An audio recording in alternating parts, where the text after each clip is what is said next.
to denounce the mob and their response to the chaos, defund the police, defund Border Patrol, and defund our military.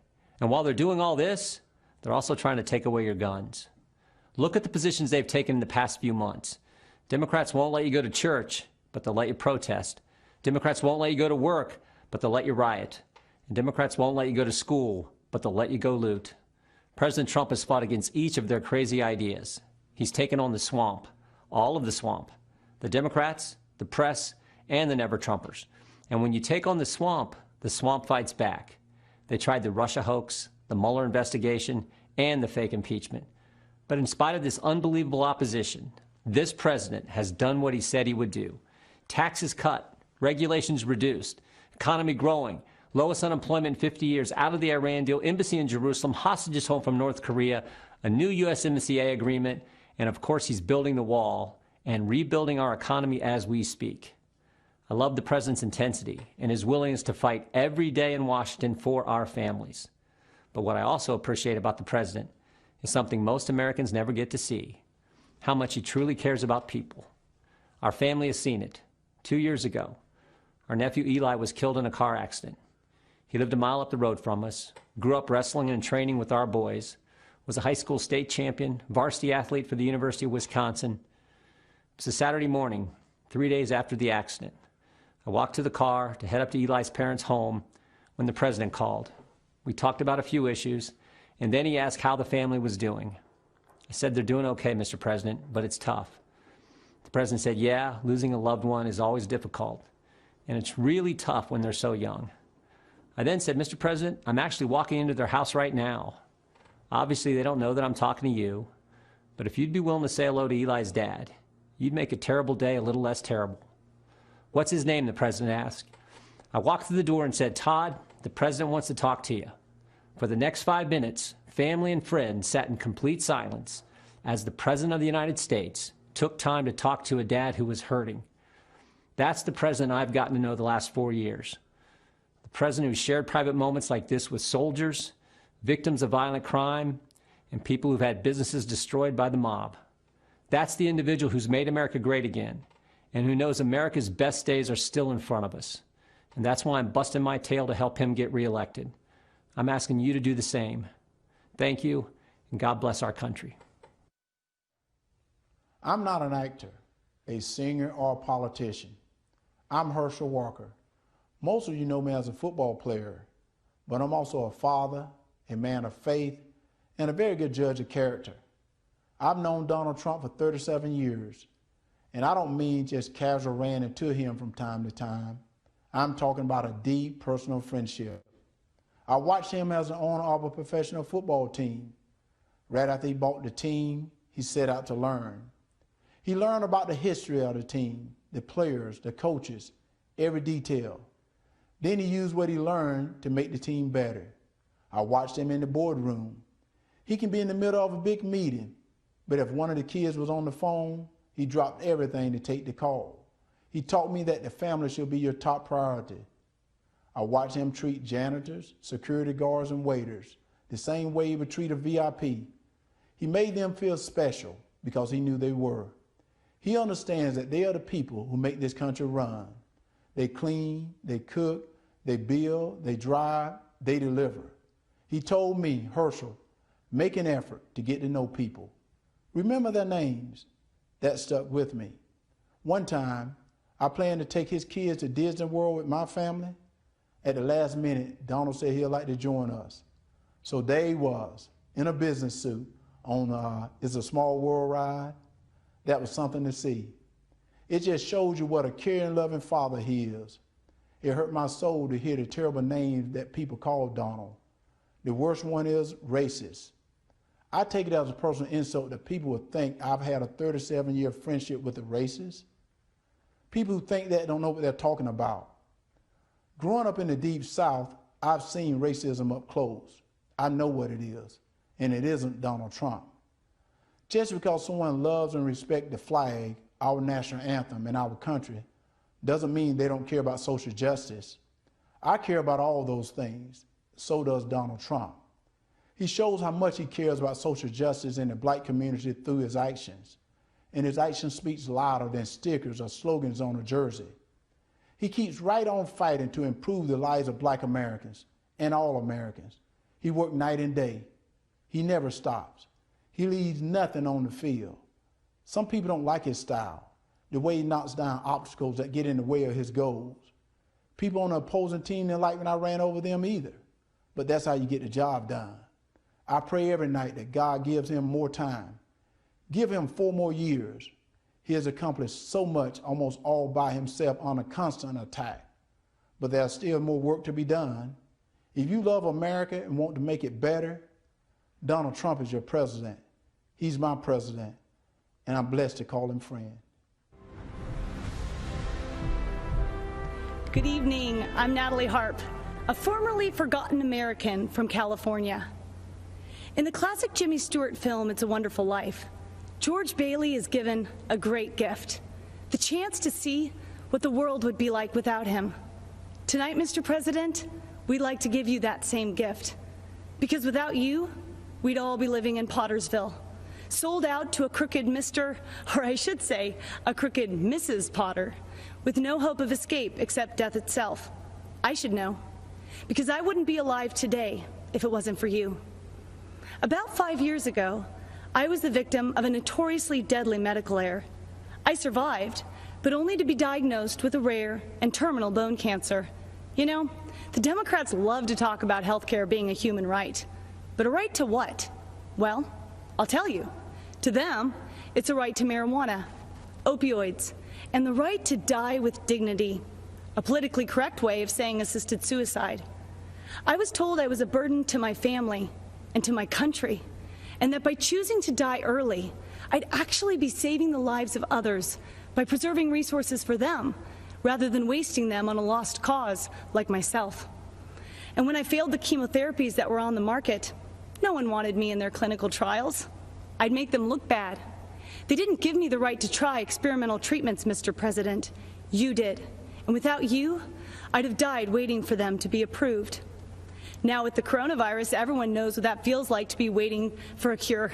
But we've only been waiting a few months. Just imagine what 2020 would have looked like, fighting for your life, without Donald Trump fighting for it too. In January, there would have been no China travel ban. Millions would have died. Millions more would have been infected, for there'd be no record levels of testing, no right to try treatments, no fast track for a vaccine, nor Operation Warp Speed ready to deliver it. And without Donald Trump as our patient advocate for the past 4 years, well, the opioid epidemic would have stolen even more lives from even more families. Kidney patients would have no future except dying on wait lists, for there'd be no initiative to increase donations. There'd still be no accountability at the VA, and our brave veterans would still be suffering long wait times with no choice nor access to faster care. Insulin and other drug prices would have continued to rise, while a record number of generic drugs would still be stuck in the pipeline. There'd be no price transparency. We wouldn't have health plans up to 60% cheaper than Obamacare, and we'd still be stuck with that infamous individual mandate. And God forbid what the next 4 years would look like. For in Joe Biden's America, China would control our drug production.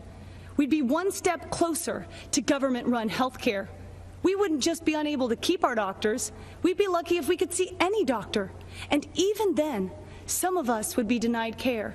For in socialized medicine, you don't beat the odds, you become the odds. And I would lose my right to try, just like Charlie Gard, that terminally ill British baby whose government-run healthcare system decided it was too expensive and too cruel to keep him alive. You see, Mr. President, you've done so much more than your promises made and promises kept. For numbers only tell part of the story. We are the rest of it. Facts with faces of Americans who would still be forgotten if you and our favorite First Lady hadn't given up your own wonderful life so we could have the chance at one. George Bailey's father was right. All you can take with you is that which you've given away. And Mr. President, that makes you the richest man in the world, for you have used your strength to make America strong again. Sacrificed the life you built to make America proud again. And you risked everything to make America safe again. It's a wonderful life. You made America great again. And on November 3rd, we are going to keep America great.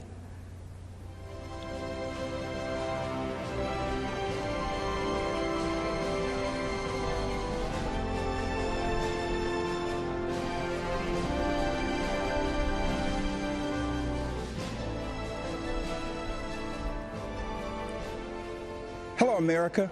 My name is Vernon Jones, and I'm a state representative from the great state of Georgia. As you can see, I'm a man of color, and I'm a lifelong Democrat, too. You may be wondering, why is a lifelong Democrat speaking at the Republican National Convention? And that's a fair question, and here's your answer. The Democratic Party does not want black people to leave their mental plantation. We've been forced to be there for decades and generations. But I have news for Joe Biden. We are free. We are free people with free minds. And I'm part of a large and growing segment of the black community who are independent thinkers, and we believe that Donald Trump is the president that America needs to lead us forward. This is no time for sleeping in the basement. Joe Biden has had 47 years to produce results, but he's been all talk and no action, just like so many of the Democrats who've been making promises to the black voters for decades. We've been their captive audience. When President Trump sought to earn the black vote, the Democratic Party leaders went crazy. Nancy Pelosi and Chuck Schumer literally started wearing kente cloths around the U.S. Capitol, as if pandering were enough to keep us satisfied. Let me tell you why I'm supporting our president. I grew up in the South, in Laurel Hill, North Carolina, Scotland County, the Green Pond community to be exact. My parents, Robin and Rufus Jones, built with their own hands a 4-room cinder-block home with no indoor plumbing. They had very limited education, but they instilled in us a strong work ethic that drove me from those tobacco fields of North Carolina to those hallowed halls of the Georgia General Assembly.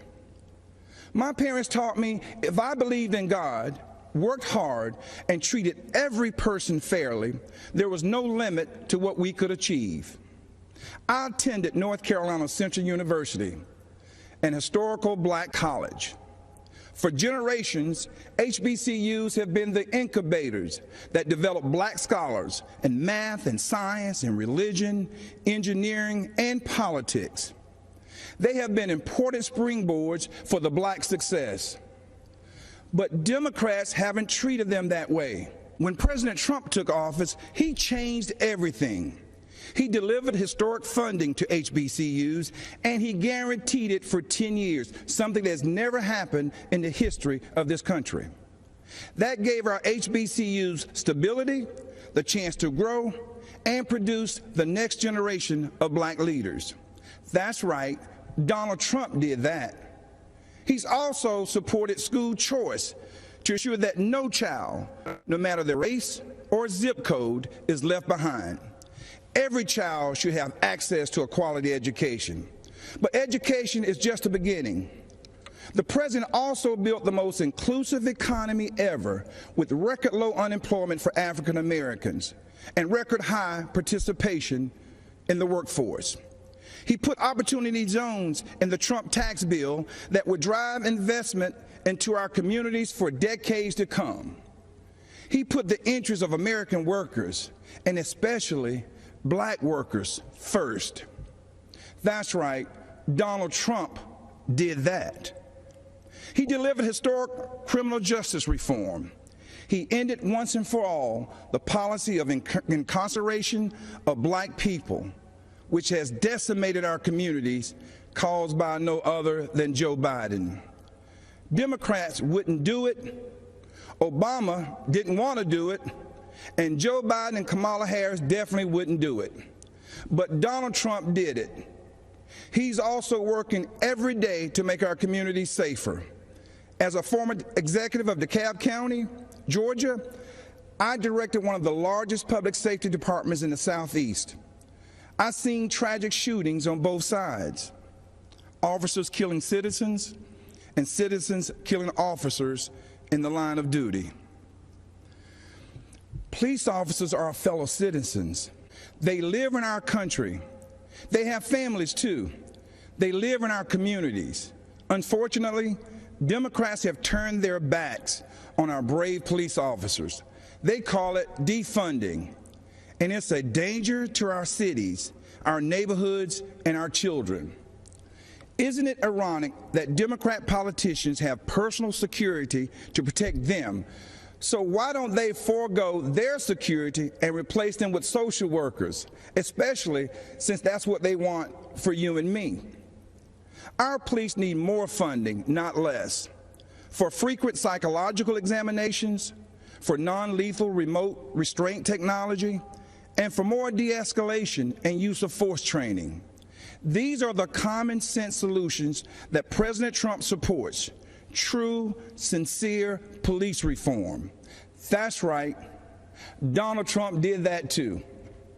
Education, jobs, safety, security, on issue after issue. And in just a single term, he destroyed these negative forces that have victimized the black community for decades. He gave us the opportunity to rise. Now, you know, when I made the public announcement of my support for President Trump, all hell broke loose. I was threatened, called an embarrassment, and asked to resign by my own party. Unfortunately, that's consistent with the Democratic Party and how they view independent thinking black men and women. But I'm here to tell you that black voices are becoming more woke and louder than ever. The Democratic Party has become infected with a pandemic of intolerance, bigotry, socialism, anti-law enforcement bias, and a dangerous tolerance for people who attack others, destroy their property, and terrorize our own communities. That's what this election is all about. And that's why right now, more than ever before, America needs Donald Trump in the Oval Office for another 4 years. God bless you, and vote Donald J. Trump. Thank you.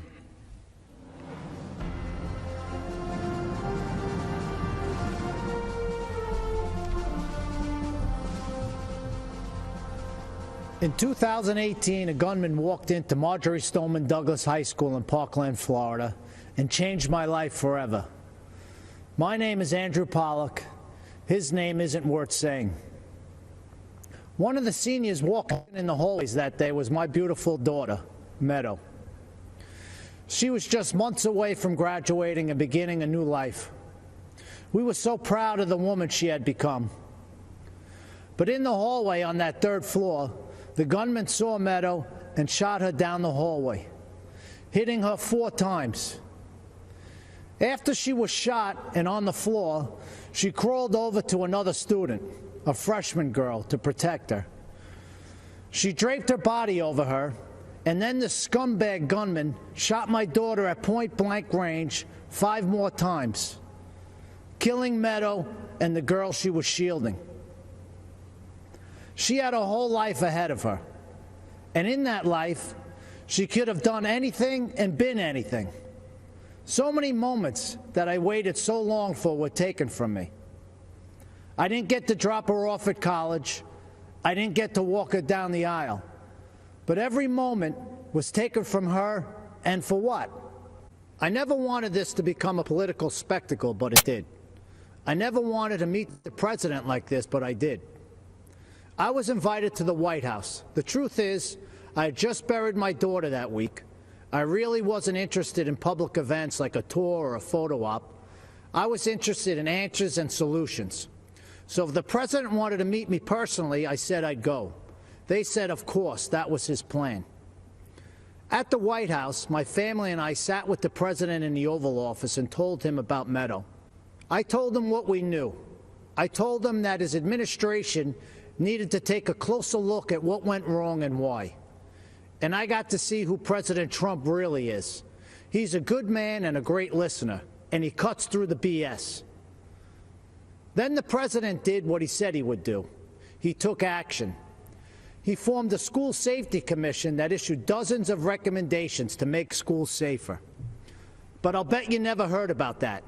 Instead, the media turned my daughter's murder into a coordinated attack on President Trump, Republicans, and our Second Amendment. In fact, when President Trump asked me and other parents of children that were murdered in school shootings to join him as he announced the commission's findings, the media's first question wasn't about protecting kids. Shockingly, they asked about the government shutdown. President Trump turned to me appalled and said, "Andy, can you believe these people? We're trying to talk about school safety, and this is what they do." But I could believe it. After my daughter's murder, the media didn't seem interested in the facts, so I found them myself. I learned that gun control laws didn't fail my daughter. People did. The gunman had threatened to kill his classmates before. He had threatened to rape them. He had threatened to shoot up the school. Every red flag you could imagine. But the school didn't just miss these red flags. They knowingly ignored them. Far-left Democrats in our school district made this shooting possible because they implemented something they called restorative justice. This policy, which really just blames teachers for students' failures, puts kids and teachers at risk and makes shootings more likely. But it was billed as a pioneering approach to discipline and safety. I was just fine with the old approach to discipline and safety. It was called discipline and safety. But the Obama-Biden administration took Parkland's bad policies and forced them into schools across America. When President Trump rescinded Obama's guidance on restorative justice policies, he put an end to that. And that meant the world to me. It's hard to tell how much Mr. Biden understands about what happened at Parkland. Mr. Biden has campaigned on bringing back restorative justice as part of his unity platform with Bernie Sanders and has pledged to implement it in school districts across America. But he doesn't even seem to know when the shooting happened. He said that he was vice president when it happened, but he wasn't. Mr. Biden may not know when my daughter was murdered, but I do. February 14, 2018. Mr. Biden may not know that these policies make shootings more likely, but I do. Mr. Biden may not know who was vice president that day, but I do. It wasn't Joe Biden. It was Mike Pence. Thank God. And I know who the president was, too. It wasn't Barack Obama. It was President Donald J. Trump, and he took action. I truly believe the safety of our kids depends on whether this man is reelected. I hope you'll join me in helping to make that happen. Mr. President, myself and millions of Americans appreciate you and love you. God bless America, and God bless our President, Donald J. Trump. Thank you. A curfew now in effect for the city of St. Louis. Protests in St. Louis turned violent.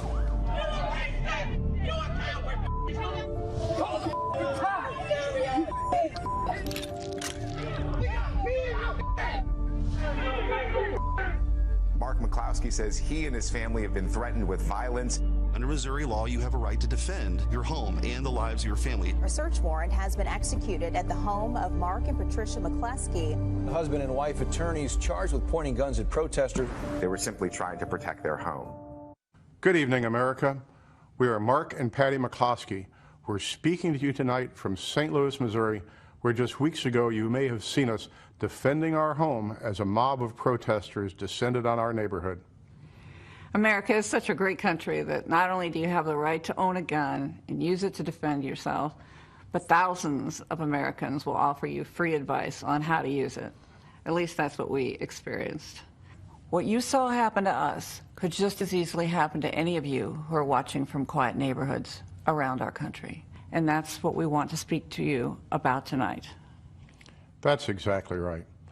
Whether it's the defunding of police, ending cash bail so criminals can be released back out on the streets the same day to riot again, or encouraging anarchy and chaos on our streets, it seems as if the Democrats no longer view the government's job as protecting honest citizens from criminals, but rather protecting criminals from honest citizens.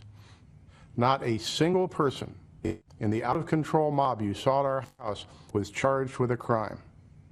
But you know who was? We were. They've actually charged us with felonies for daring to defend our home. On top of that, consider this. The Marxist liberal activist leading the mob to our neighborhood stood outside our home with a bullhorn screaming, "You can't stop the revolution." Just weeks later, that same Marxist activist won the Democrat nomination to hold a seat in the U.S. House of Representatives. In the city of St. Louis, that's the same as winning the general election. That Marxist revolutionary is now going to be the Congresswoman from the 1st District of Missouri. These radicals are not content with marching in the streets. They want to walk the halls of Congress. They want to take over. They want power. This is Joe Biden's party. These are the people who will be in charge of your future and the future of your children.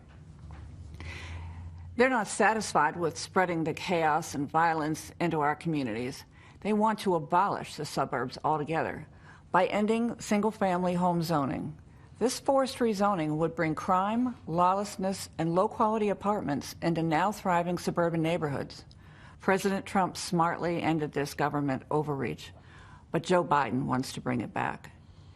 These are the policies that are coming to a neighborhood near you.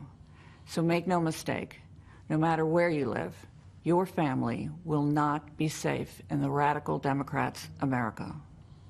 At this moment in history, if you stand up for yourself and for the values our country was founded on, the mob, spurred on by their allies in the media, will try to destroy you.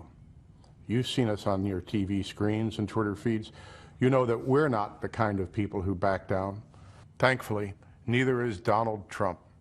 President Trump will defend the God-given right of every American to protect their homes and their families. But more than that, Trump's vision for America is a country where you have an opportunity to work hard and build the life you dream of, with a job you love, with your children being educated in great schools, in a community where your family can play in the backyard without fear, worship in a church without shame, and express your beliefs without retribution. Trump brought us the greatest economy our country had ever seen. The Democrats have brought us nothing but destruction. When we don't have basic safety and security in our communities, we'll never be free to build a brighter future for ourselves, for our children, or for our country. That's what's at stake in this election, and that's why we must re-elect Donald Trump. God bless you, God bless the President, and God bless these United States.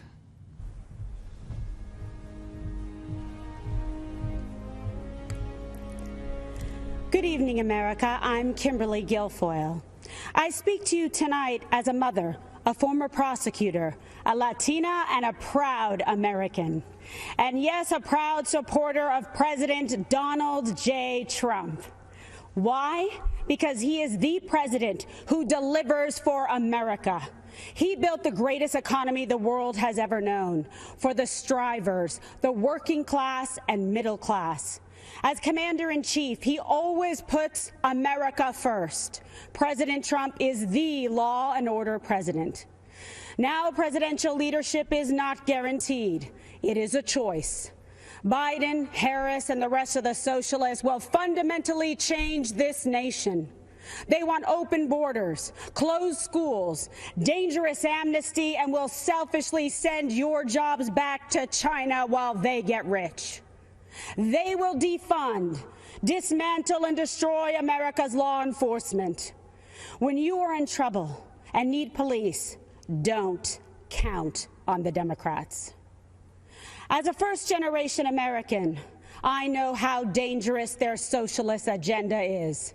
My mother, Mercedes, was a special education teacher from Aguadilla, Puerto Rico. My father, also an immigrant, came to this nation in pursuit of the American dream. Now I consider it my duty to fight to protect that dream. Rioters must not be allowed to destroy our cities. Human sex drug traffickers should not be allowed to cross our border. The same socialist policies which destroyed places like Cuba and Venezuela must not take root in our cities and our schools. If you want to see the socialist Biden-Harris future for our country, just take a look at California. It is a place of immense wealth, immeasurable innovation, and immaculate environment. And the Democrats turned it into a land of discarded heroin needles in parks, riots in streets, and blackouts in homes. In President Trump's America, we light things up. We don't dim them down. We build things up. We don't burn them down. We kneel in prayer, and we stand for our flag. This election is a battle for the soul of America. Your choice is clear. Do you support the cancel culture, the cosmopolitan elites of Nancy Pelosi, Chuck Schumer, and Joe Biden, who blame America first? Do you think America is to blame? Or do you believe in American greatness? Believe in yourself, in President Trump, in individual and personal responsibility. They want to destroy this country and everything that we have fought for and hold dear. They want to steal your liberty, your freedom. They want to control what you see and think and believe so that they can control how you live. They want to enslave you to the weak, dependent, liberal, victim ideology to the point that you will not recognize this country or yourself. From the beginning, when President Trump spoke about making America great again, he was speaking about that shining city on a hill and restoring the beacon of light that once shined so bright. His promise was to put America first, and he has. When President Trump cut middle-class taxes, putting tens of thousands of dollars back in the pockets of working-class Americans, that beacon began to flicker once again. When President Trump commanded the defeat of ISIS, took out al-Baghdadi and Soleimani, and paved the way for peace in the Middle East, that beacon started to glow. When he negotiated historic trade deals with Canada, Mexico, Japan, and China, bringing back thousands of manufacturing jobs to America, that beacon shined bright once again for the world to see. America, it's all on the line. President Trump believes in you. He emancipates and lifts you up to live your American dream. You are capable. You are qualified, you are powerful, and you have the ability to choose your life and determine your destiny. Don't let the Democrats take you for granted. Don't let them step on you. Don't let them destroy your families, your lives, and your future. Don't let them kill future generations because they told you and brainwashed you and fed you lies that you weren't good enough. Like my parents, you can achieve your American dream. You can be that shining example to the world. Manifest and be the change in this country that you dream, that you hope, that you believe in.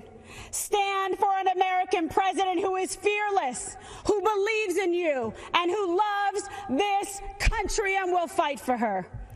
President Trump is the leader who will rebuild the promise of America and ensure that every citizen can realize their American dream. Ladies and gentlemen, leaders and fighters for freedom and liberty and the American dream, the best is yet to come.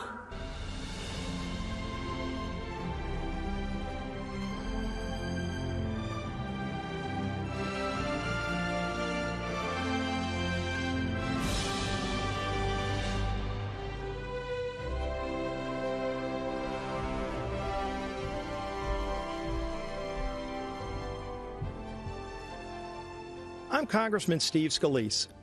We're facing some tough challenges in America. This isn't the first time we've been here. I've worked closely with Donald Trump over the last few years, and if there's one constant theme to how he approaches problems, it's how much he cares about the hardworking people that Washington left behind. I've seen this firsthand. After I was shot on a baseball field by a leftist gunman, first responders rushed me to a hospital where I battled for my life.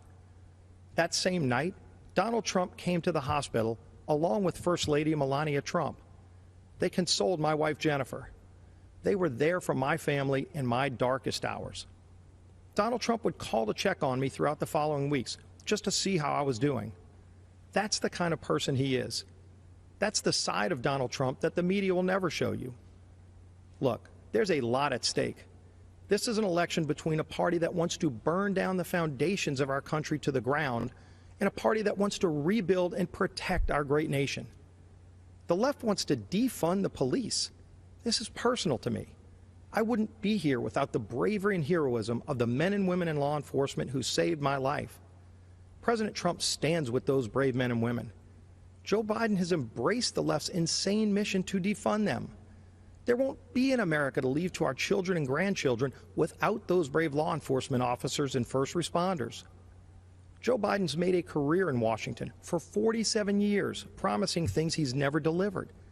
In just 3 short years, President Trump has delivered huge wins for American families.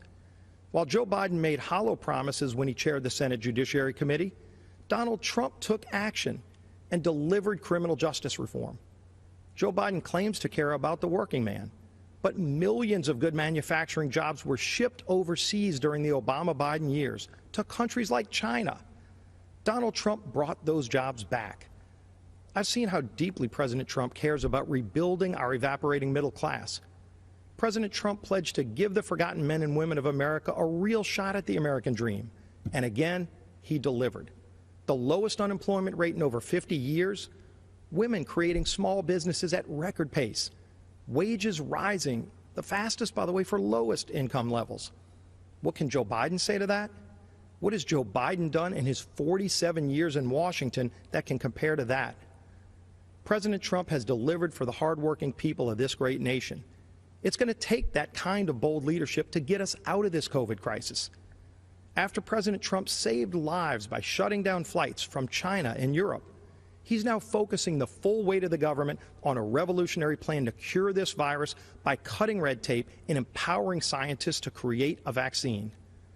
This is visionary leadership in action at a time when we can't afford another 47 years of hollow promises. America's been through tough times before.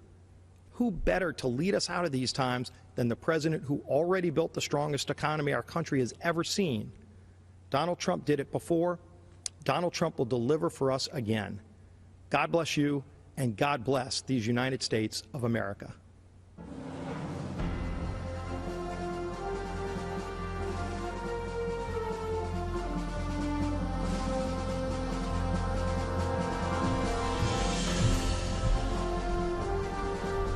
I'm Sean Parnell, and it is an honor to be here. In 2006, the Army sent me to Afghanistan as a young platoon leader, placed in command of Americans from every corner of our planet. Our platoon reflected the diversity of our nation, every race, creed, and religion. Despite those differences, we were bound together as brothers from the same American family. On June 10, 2006, our platoon was attacked just after dawn. Outnumbered 10-1, we endured mortar and machine gun fire as hundreds of Taliban charged us from 3 sides. We had 24 men that day. Wave after wave of Taliban advanced up the hill. I was wounded 3 times in the fighting. Nearly all of my platoon was wounded within the first minute, but the enemy kept coming. We fought to our last rounds of ammunition, and when it was over, we held the hill. In the face of death, I saw ordinary Americans become heroes. In our darkest hour, when our survival depended on each other, my men and I learned an important lesson. We all bleed red. Our differences did not define us. United, we were unbeatable. After 485 days of combat, I came home eager to enjoy the freedoms I risked my life to defend. But I watched with alarm as the party of my grandfather, a lifelong Union Democrat, turned against the very people it professed to represent. I watched as Joe Biden spit venom at an auto worker who dared to question Joe's intent to dismantle the Second Amendment and take your guns. Where Democrats once stood for hard-working, law-abiding Americans who displayed our flag with pride, this new Democrat Party considers these people uneducated racists clinging to guns and Bibles. The party of Harry Truman became the party of hedge fund managers, Hollywood celebrities, tech moguls, and university professors, all bloated with contempt for middle America. I look across the aisle and I do not see a party that wants you to pursue your dreams. I see a Democrat Party that wants to dictate what those dreams are. I don't see a party that wants you to be free. I see a party that wants to chain you to conformity and will destroy anyone they deem a heretic. I swore an oath to defend my country and its Constitution. President Trump has sworn to do the same. That's why he's advanced freedom, despite savage political attacks, to overcome the agenda of the radical left. President Trump has unleashed the economic might of this nation like no other president in our history.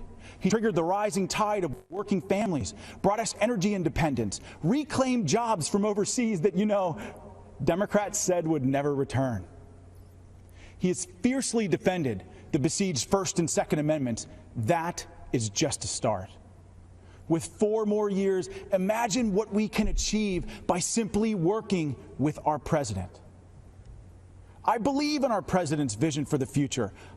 I stand here tonight calling on all Americans to join us. It doesn't matter what you look like, who you love, how you worship your gender or your job. If you're a traditional Democrat who's become disillusioned with how radical your party has become, then stand with us. You are most welcome. America needs all her patriots to rush to her defense. My fellow Americans, I promise you this. In our tent, you are free. Free to speak the truth, choose your journey, define your life. You have the power to go as far as you aim, then aim higher and keep going, because that is what Americans do. We are idealists and dreamers, lovers of adventure. We're rugged and independent. We don't make excuses. We make the impossible a reality. Think about it. In a century, we went from ground-bound dreamers gazing to the stars to doers who created the means to reach them. This is not the time to stand on the sidelines. If you love our country as we do, as our president does, join the chorus of patriot voices that will preserve this exceptional union. Mr. President, lead the way. Millions in our American family believe in this path to destiny. Guide us to that horizon. Thank you, and may God bless the United States of America.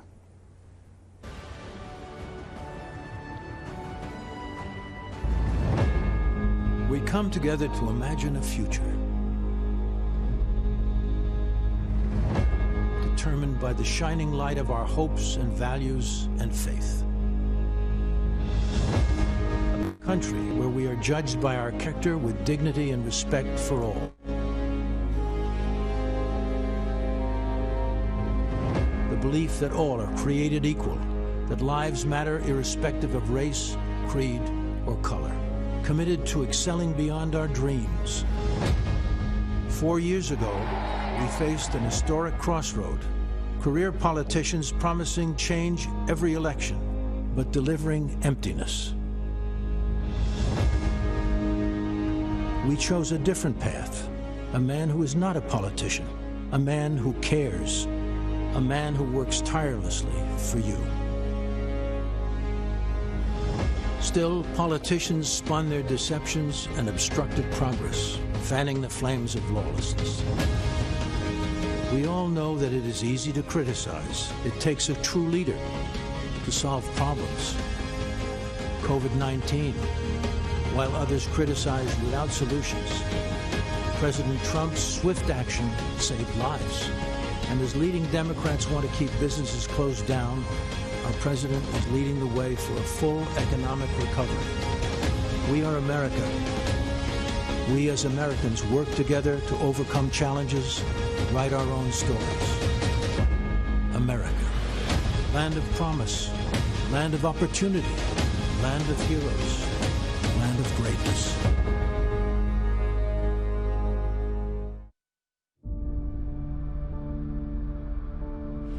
I thought I had been forgotten. I nearly gave up hope.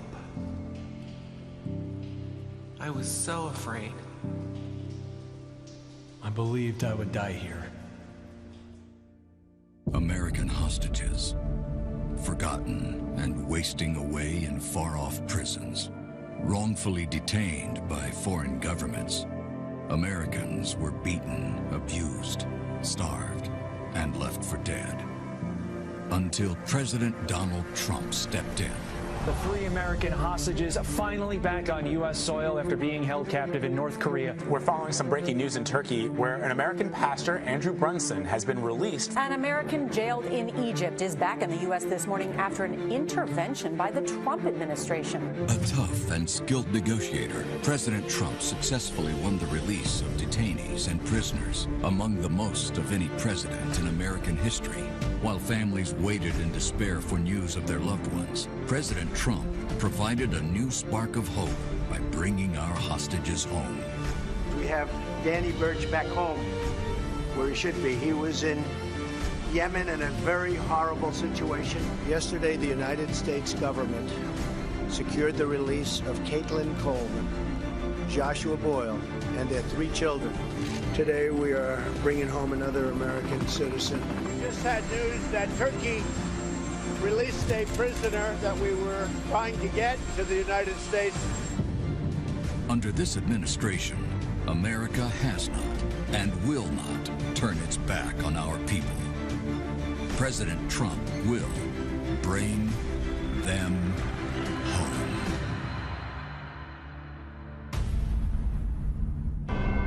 Diplomacy, negotiation skills, perseverance, faith. The ingredients of hope when there is no hope. No American should ever be left behind. Priority, freeing American hostages.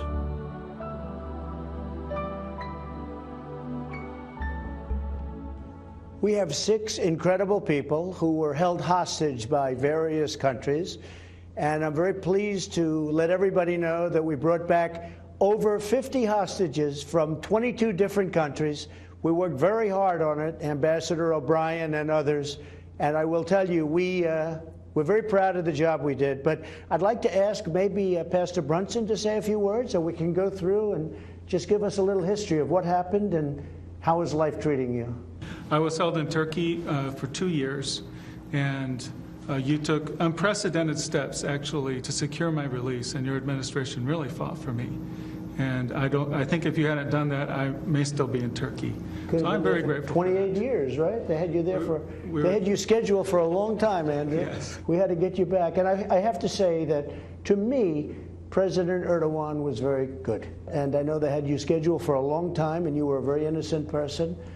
And he ultimately, after we had a few conversations, he agreed. So we appreciate that, and we appreciate the people of Turkey. And you still appreciate the people of Turkey, I understand, right? We love the Turkish people. We still That's great. It's great to have you back, Andrew. Thank you. Please. Mr. President, thank you for having me. Thank My you. name is Sam Goodwin. I'm from St. Louis, Missouri.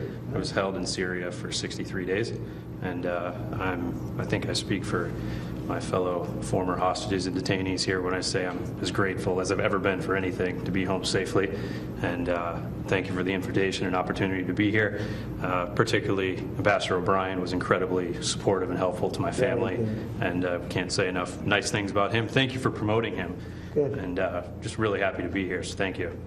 We got you back. You got me back, yeah. We got you all back, and we have some more that we're working on right now to get back that we better do. Please, go ahead. My name is Michael White, Mr. President. I do, once again, it's an honor to be here, honor to meet you in person. Basically, what had happened with me is I traveled over to the country of Iran. It turned out it was a major trap, and I was apprehended there. I went through a lot in their injustice system, in the Iranian justice system. Iran is an oppressive, extortionist, terrorist regime. You know what I'm talking about.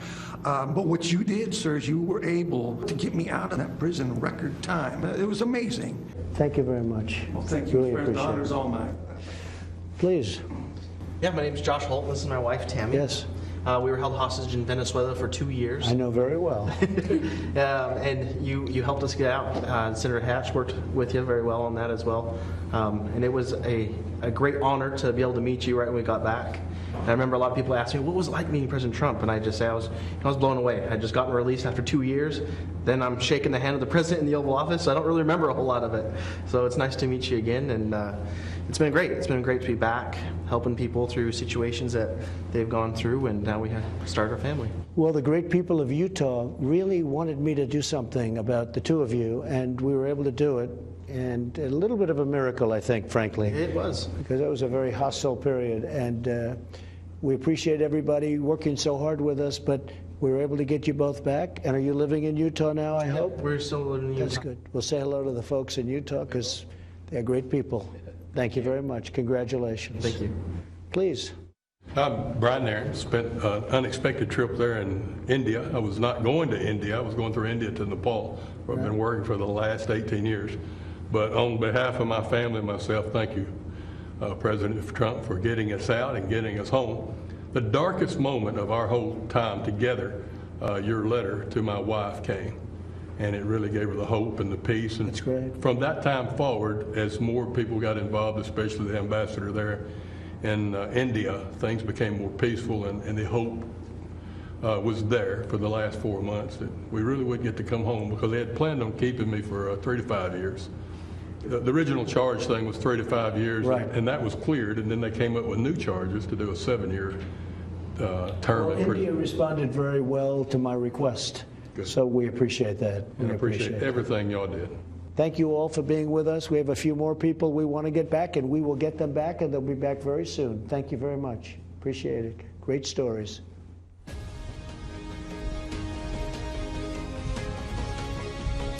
Hello, my name is Maximo Alvarez. I live in Miami, Florida, not far from the state of Florida, which is in just a 90-mile wide blue strip on a map for me. It divides freedom from fear. It divides the past from the present, from the future. I know all about the past. I'll never forget my own.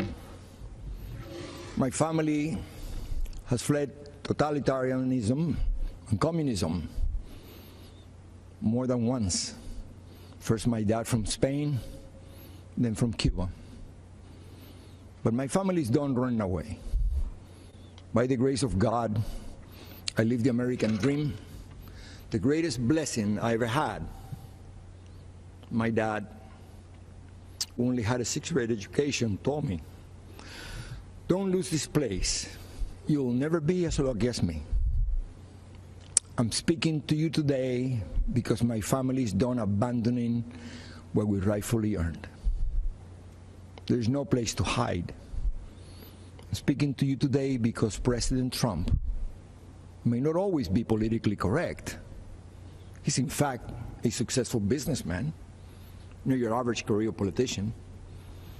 Our president is just another family man, a friend, and most important, our elected commander-in-chief who puts America first. Keep in mind, the other guy running for president is mostly concerned about power.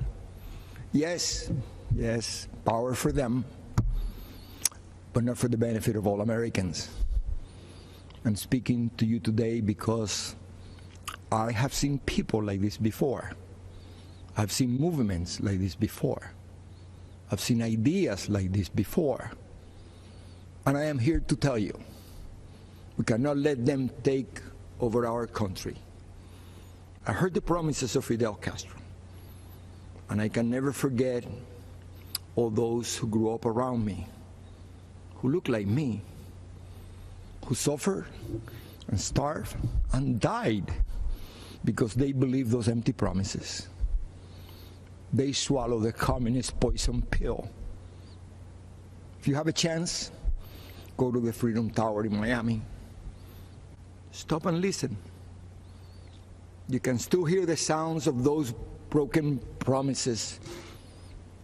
It is the sound of waves in the ocean carrying families clinging to pieces of wood. Families with children who can't swim, but willing to risk everything to reach this blessed land. It is the sound of tears hitting the paper of an application to become an American citizen. Most heard and liked the promises, but soon after, they experienced the reality. Look at them, listen to them, learn the truth. Those false promises: spread the wealth, free education, free health care, defund the police, trust the socialist state more than your family and your community. They don't sound radical to my ears. They sound familiar.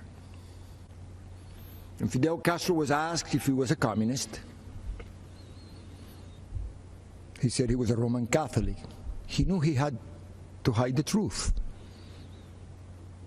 But the country I was born in is gone, totally destroyed.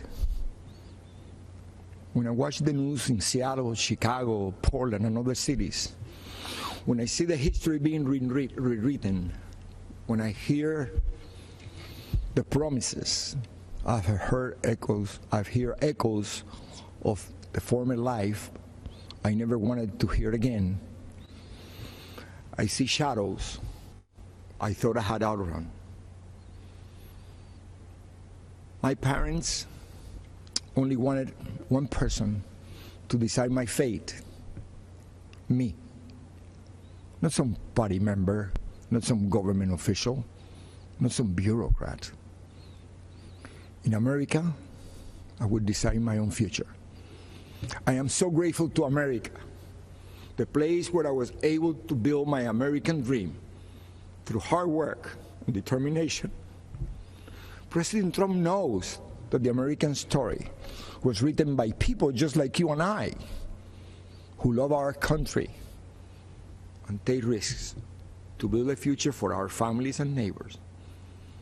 I may be a Cuban-born, but I am 100% American.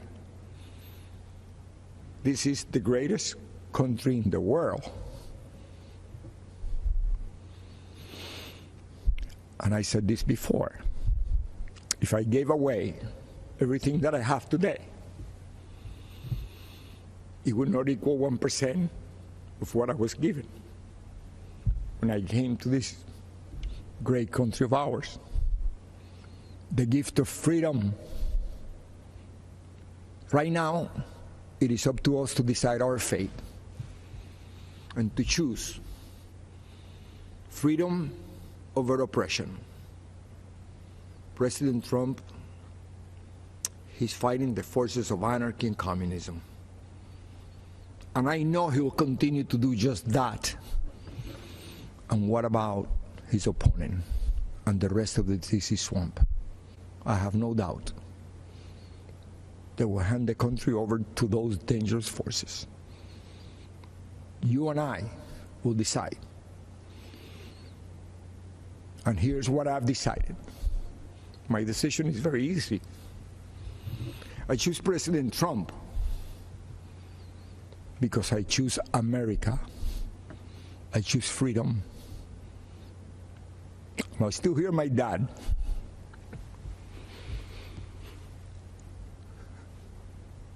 There is no other place to go.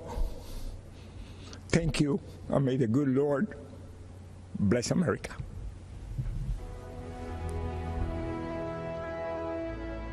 The Democrats are just going more and more left. Many positive about socialism, liking it more than capitalism. Many of the ideas we fought for that were considered radical are now mainstream. The compromise that they came up with, if implemented, will make Biden the most progressive president since FDR.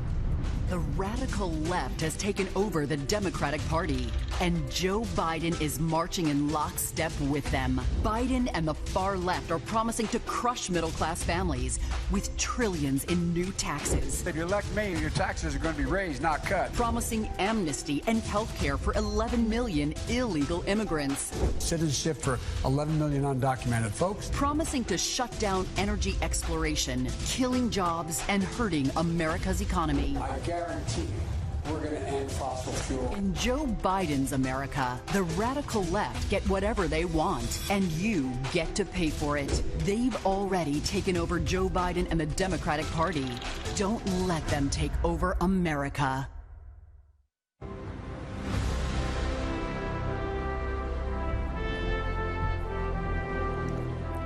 Good evening.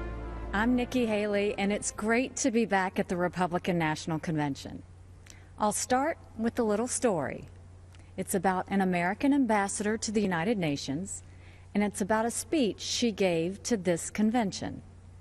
She called for the re-election of the Republican president she served, and she called out his Democratic opponent, a former vice president from a failed administration. That ambassador said, and I quote, "Democrats always blame America first." The year was 1984. The president was Ronald Reagan, and Ambassador Jeane Kirkpatrick's words are just as true today. Joe Biden and the Democrats are still blaming America first. Donald Trump has always put America first, and he has earned 4 more years as president. It was an honor of a lifetime to serve as the United States ambassador to the United Nations. Now, the UN is not for the faint of heart. It's a place where dictators, murderers, and thieves denounce America and then put their hands out and demand that we pay their bills. Well, President Trump put an end to all of that. With his leadership, we did what Barack Obama and Joe Biden refused to do. We stood up for America, and we stood against our enemies. Obama and Biden let North Korea threaten America. President Trump rejected that weakness, and we passed the toughest sanctions on North Korea in history. Obama and Biden let Iran get away with murder and literally sent them a plane full of cash. President Trump did the right thing and ripped up the Iran nuclear deal. Obama and Biden led the United Nations to denounce our friend and ally, Israel. President Trump moved our embassy to Jerusalem, and when the UN tried to condemn us, I was proud to cast the American veto. This president has a record of strength and success. The former vice president has a record of weakness and failure. Joe Biden is good for Iran and ISIS, great for communist China, and he's a godsend to everyone who wants America to apologize, abstain, and abandon our values. Donald Trump takes a different approach. He's tough on China, and he took on ISIS and won, and he tells the world what it needs to hear. At home, the president is the clear choice on jobs and the economy. He's moved America forward, while Joe Biden has held America back. When Joe was VP, I was governor of the great state of South Carolina. We had a pretty good run. Manufacturers of all kinds flocked to our state from overseas, creating tens of thousands of American jobs. People were referring to South Carolina as the beast of the Southeast, which I loved. Everything we did happened in spite of Joe Biden and his old boss. We cut taxes, they raised them. We slashed red tape, they piled on more mandates. And when we brought in good-paying jobs, Biden and Obama sued us. I fought back, and they gave up. A Biden-Harris administration would be much, much worse. Last time, Joe's boss was Obama. This time, it would be Pelosi, Sanders, and the squad. Their vision for America is socialism, And we know that socialism has failed everywhere. They want to tell Americans how to live and what to think.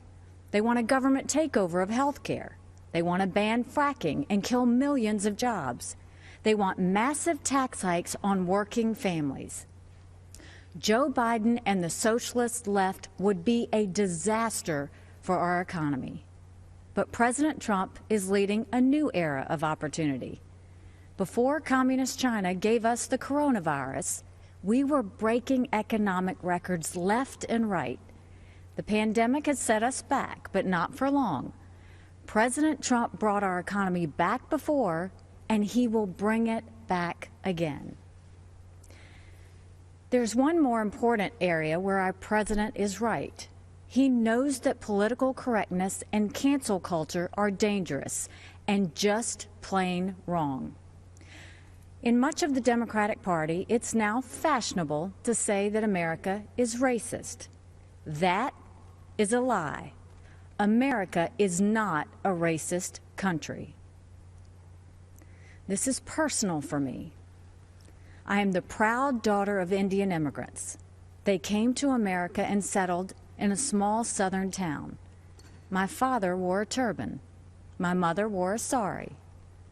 I was a brown girl in a black and white world. We faced discrimination and hardship, but my parents never gave in to grievance and hate. My mom built a successful business. My dad taught 30 years at a historically black college, and the people of South Carolina chose me as their first minority and first female governor. America is a story that's a work in progress. Now is the time to build on that progress and make America even freer, fairer, and better for everyone. That's why it's so tragic to see so much of the Democratic Party turning a blind eye towards riots and rage. The American people know we can do better. And of course we value and respect every black life. The black cops who've been shot in the line of duty, they matter. The black small business owners who've watched their life's work go up in flames, they matter. The black kids who've been gunned down on the playground, their lives matter too. And their lives are being ruined and stolen by the violence on our streets. It doesn't have to be like this. It wasn't like this in South Carolina 5 years ago. Our state came face to face with evil. A white supremacist walked into Mother Emanuel Church during Bible study. 12 African Americans pulled up a chair and prayed with him for an hour. Then he began to shoot. After that horrific tragedy, we didn't turn against each other.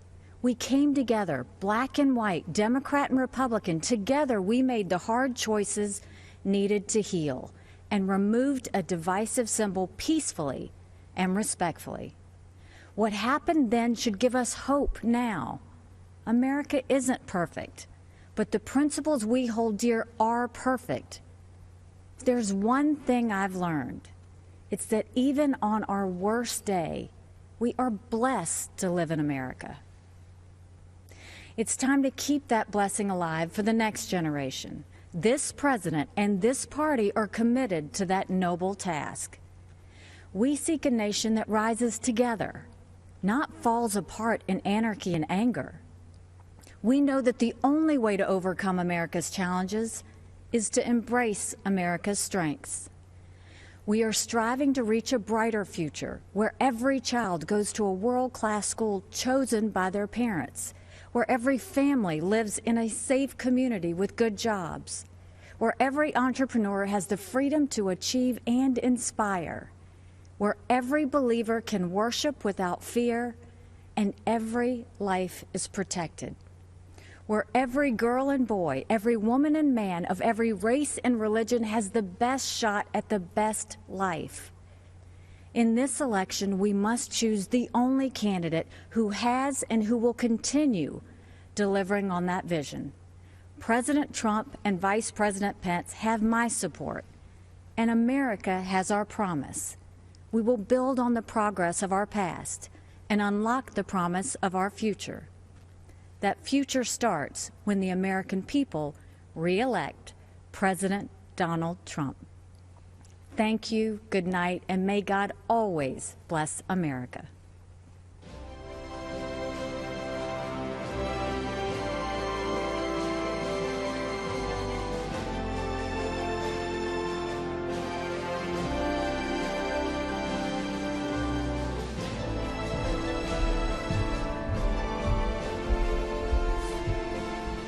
Good evening, America. I'm Donald Trump Jr. We're here tonight to talk about the great American story, to talk about this country we all love, this land of promise and opportunity, of heroes and greatness.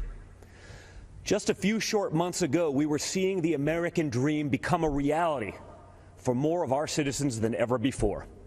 The greatest prolonged economic expansion in American history, the lowest unemployment rate in nearly 50 years.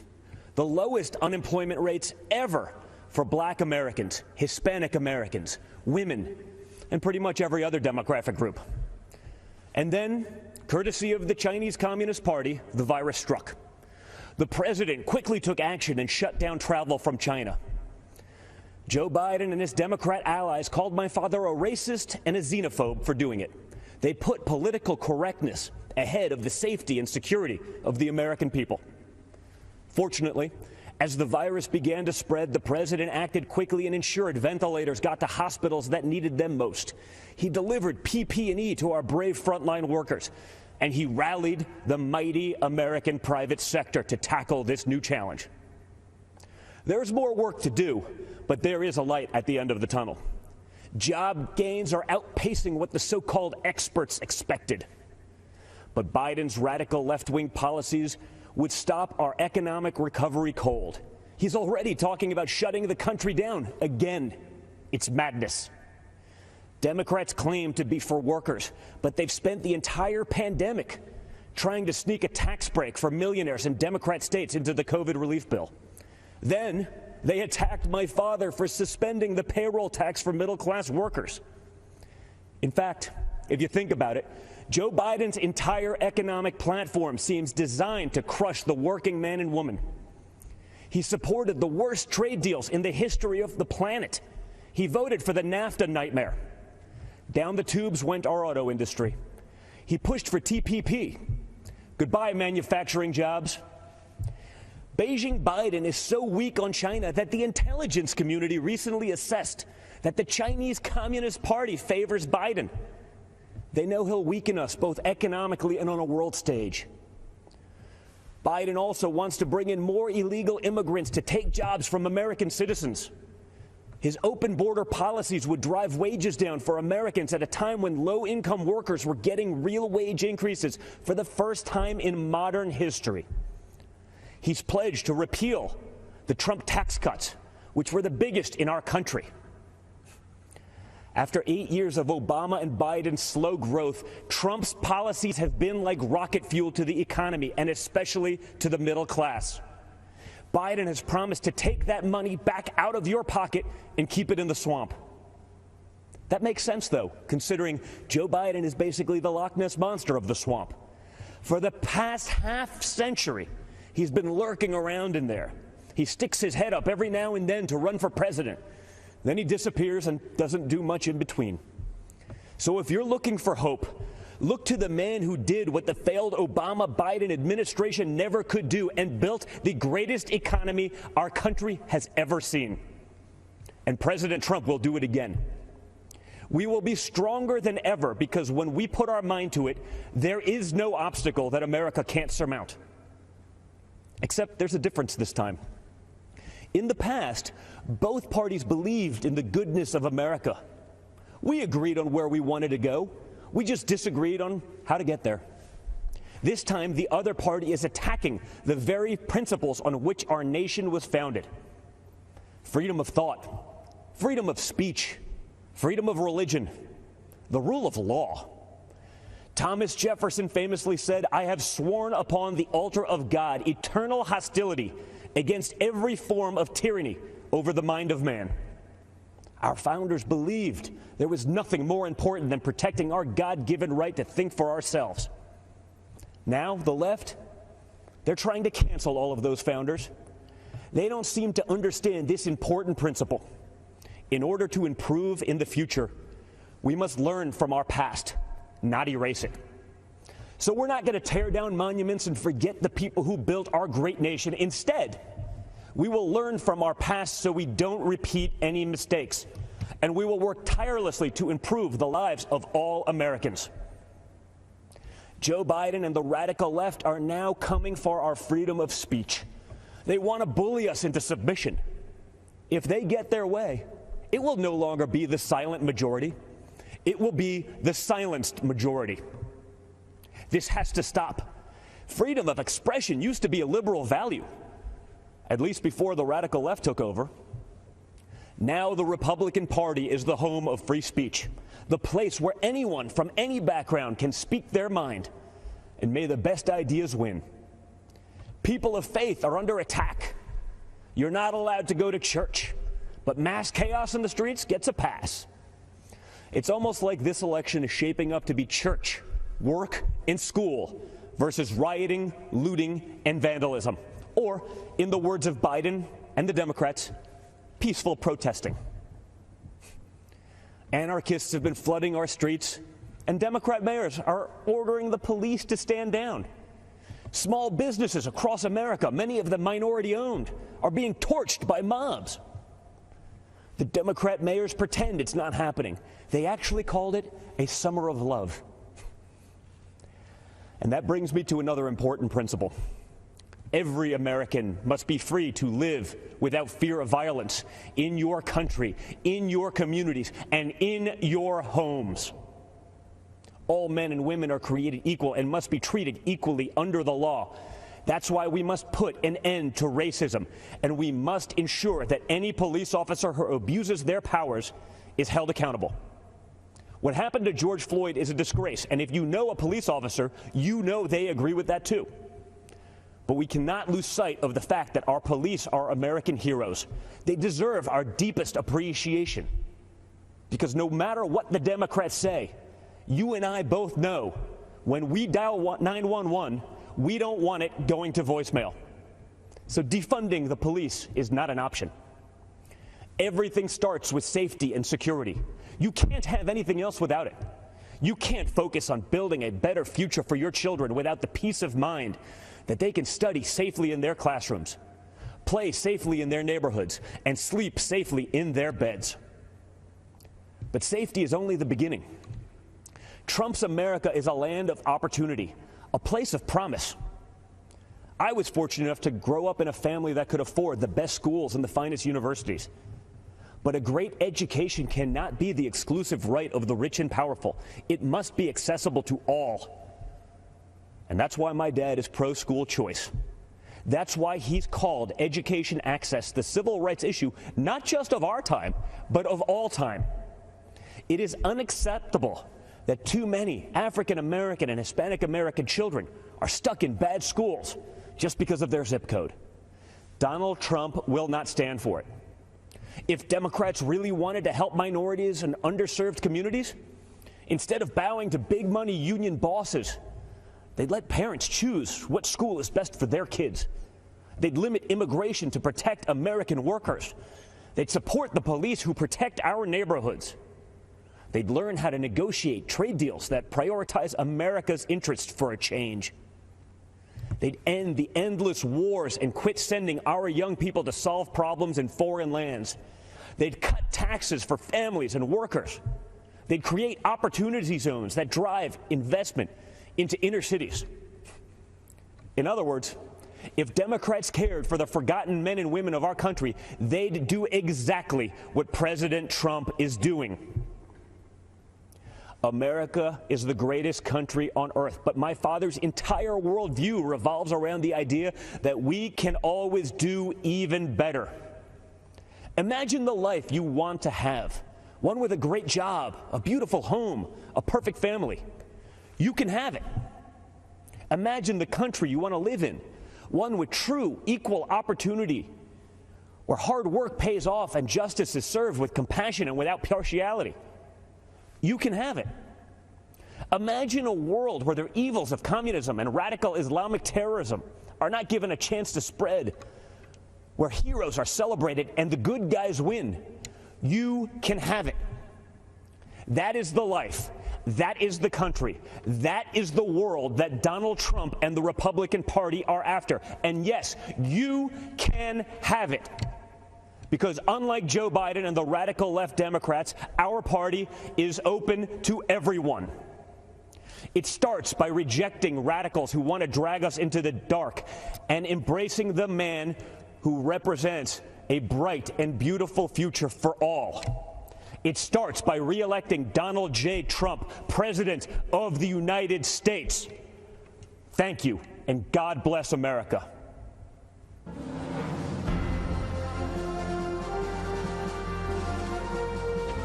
I'm Catalina Lauf.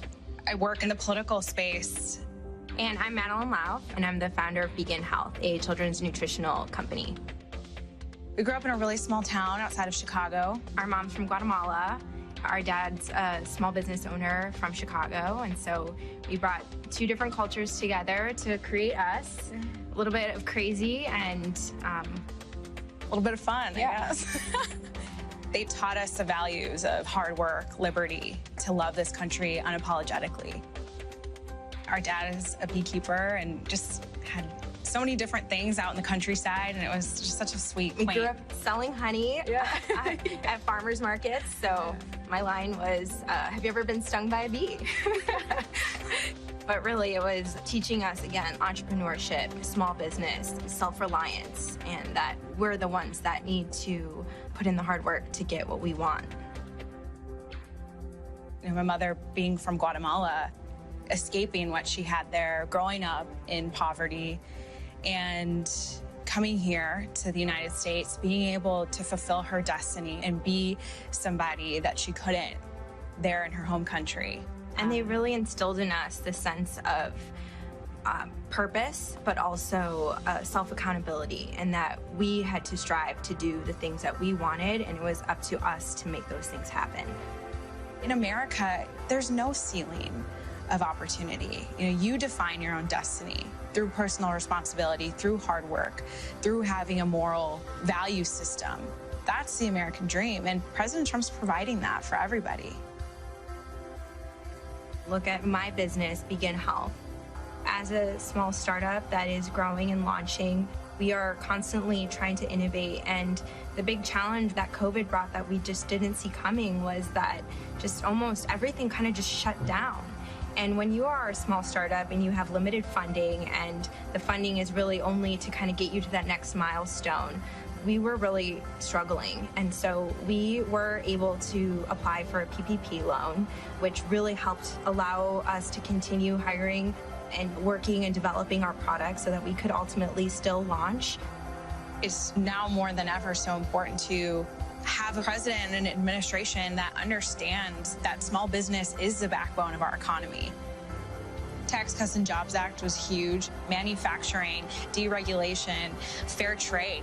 These are things that affected real Americans. We have a champion in the Oval Office who has this business background. He actually understands the need for small businesses like my sisters to survive. We aren't the stereotypical conservative. I mean, we come from Hispanic descent, and we're millennial women, and that's not what the media wants. And so somebody like AOC, Alexandria Ocasio-Cortez, this far left, these women come out with these very, very destructive political ideologies that are trying to infiltrate millennials and the next generation. I've decided to step up and say, well, we need a counter voice to these women. There has been an assault on capitalism, just generally. And I think it's very scary to imagine a Biden world where the progressive wing ideas are starting to take front and center stage. You know, that will really choke the American economy. There will be over-regulation, over-taxation. It's very hard to innovate through those two things. And ultimately, what's really sad is the thought of making all of us dependent on the government, and we are not going to allow that. I've seen a lot of moderates, a lot of people now changing over because of everything that's been happening. This is a taste of Biden's America. I mean, the rioting, the crime, freedom is at stake now, and this is going to be the most important election of our lifetime. We want to preserve the America that our mother came here for. Having a thriving economy, that is keeping America great, and President Trump has delivered on that promise. He's truly fighting for the American people. We're the greatest country in the world, period. On our worst day, we're still the greatest country in the world. And in order to preserve that, it's by putting America first, having a thriving economy, having happiness.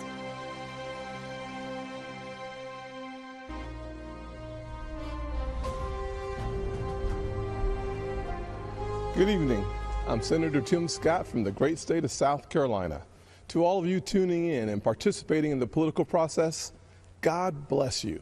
This isn't how I pictured tonight, but our country is experiencing something none of us envisioned.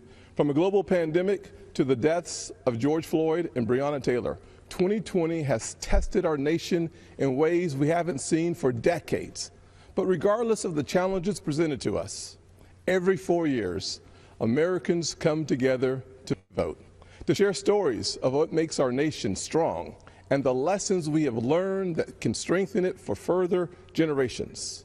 Because while this election is between Donald Trump and Joe Biden, it is not solely about Donald Trump and Joe Biden.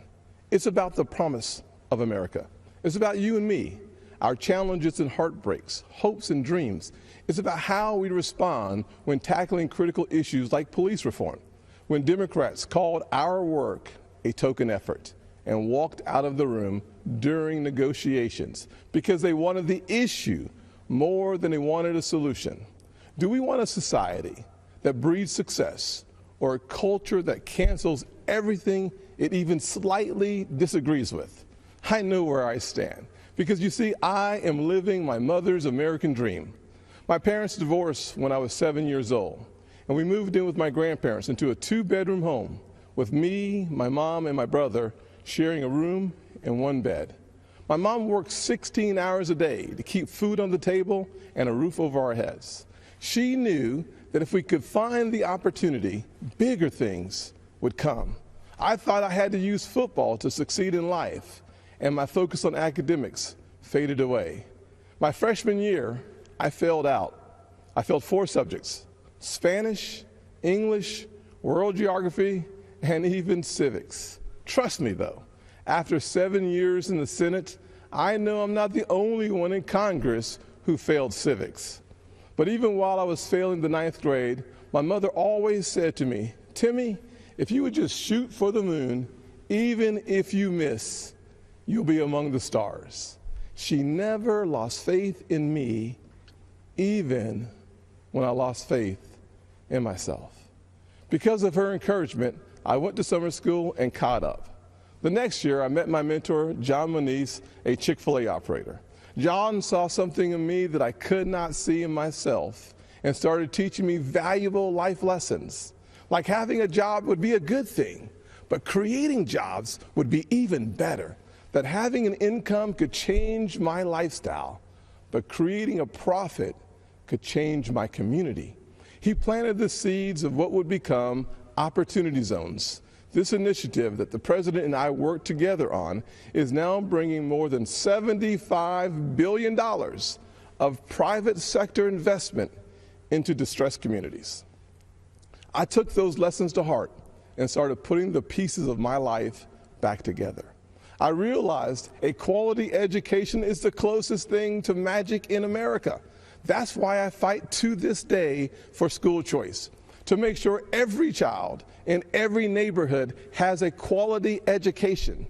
I don't care if it's a public, private, charter, virtual, or a homeschool. When a parent has a choice, their kid has a better chance. And the President has fought alongside me on that. Later in life, I started my own small business. That's why I know it is critical for us to have a tax code that encourages growth. We actually saw revenues to the Treasury increase after we lowered taxes in 2017. Rest assured, the Democrats do not want you to know that. After starting my small business and spending some time in local government, I decided to run for Congress in 2010. The district is based in Charleston, South Carolina, where the Civil War started, against a son of our legendary Senator, Strom Thurmond. You may be asking yourself, how does a poor black kid from a single-parent household run and win in a race crowded with Republicans against Thurmond? Because of the evolution of the Southern heart. In an overwhelmingly white district, the voters judged me not on the color of my skin, but on the content of my character. We live in a world that only wants you to believe in the bad news, racially, economically, and culturally polarizing news. The truth is, our nation's arc always bends back towards fairness. We are not fully where we want to be, but I thank God Almighty, we are not where we used to be. We are always striving to be better. When we stumble, and we will, we pick ourselves back up and try again. We don't give in to cancel culture or the radical and factually baseless belief that things are worse today than in the 1860s or the 1960s. We have work to do, but I believe in the goodness of America, the promise that all men and all women are created equal. And if you're watching tonight, I'm betting you do too. Over the past 4 years, we have made tremendous progress towards that promise. President Trump built the most inclusive economy ever. 7 million jobs created pre-COVID-19, and 2/3 of them went to women, African Americans, and Hispanics. The first new major effort to tackle poverty in a generation, opportunity zones. We put hard-earned tax dollars back in people's pockets by cutting their taxes, especially for single-parent households like the one I grew up in, cutting single mothers' taxes 70% on average. President Trump supported these tax cuts for those single moms and other working families and signed these policies into law, and our nation is better off for it. So, I'm going to ask you, the American people, not to simply look at what the candidates say, but to look back at what they've done. This election is about your future, and it is critical to paint a full picture of the records of Donald Trump and Joe Biden. Joe Biden said if a black man didn't vote for him, he wasn't truly black. Joe Biden said black people are a monolithic community. It was Joe Biden who said poor kids can be just as smart as white kids. And while his words are one thing, his actions take it to a whole new level. In 1994, Biden led the charge on a crime bill that put millions of black Americans behind bars. President Trump's criminal justice reform law fixed many of the disparities Biden created and made our system more fair and just for all Americans. Joe Biden also failed our nation's historically black colleges and universities, heaping blame on them as they fought to ensure our young folks had access to higher education. Once again, to clean up Joe Biden's mess, President Trump signed into law historically high funding for HBCUs, as well as a bill to give them permanent funding for the first time ever. And now Joe Biden wants to come for your pocketbooks. Unless, of course, you're a blue state millionaire. I'm serious. That's one of their solutions for the pandemic. They want to take more money from your pocket and give it to Manhattan elites and Hollywood moguls so they get a tax break. Republicans, however, passed President Trump's once-in-a-generation tax reform bill that lowered taxes for single moms, working families, and those in need. So when it comes to what Joe Biden says he'll do, look at his actions. Look at his policies. Look at what he already did and what he didn't do while he's been in Washington for 47 years. Ladies and gentlemen, people don't always see those failures because they think we're having a policy debate on two sides of an issue. That is not what is happening. Our side is working on policy, while Joe Biden's radical Democrats are trying to permanently transform what it means to be an American. Make no mistake, Joe Biden and Kamala Harris want a cultural revolution, a fundamentally different America. If we let them, they will turn our country into a socialist utopia. And history has taught us that path only leads to pain and misery, especially for hardworking people hoping to rise. Instead, we must focus on the promise of the American journey. I know that journey well. My grandfather's 99th birthday would have been tomorrow. Growing up, he had to cross the street if a white person was coming. He suffered the indignity of being forced out of school as a third grader to pick cotton, and he never learned to read or write. Yet, he lived long enough to see his grandson become the first African American to be elected to both the United States House and the United States Senate in the history of this country. Our family went from cotton to Congress in one lifetime. And that's why I believe the next American century can be better than the last. There are millions of families just like mine all across this nation, full of potential, seeking to live the American dream. And I'm here tonight to tell you that supporting the Republican ticket gives you the best chance of making that dream a reality. God bless you. And Father, please continue blessing the United States of America. God bless.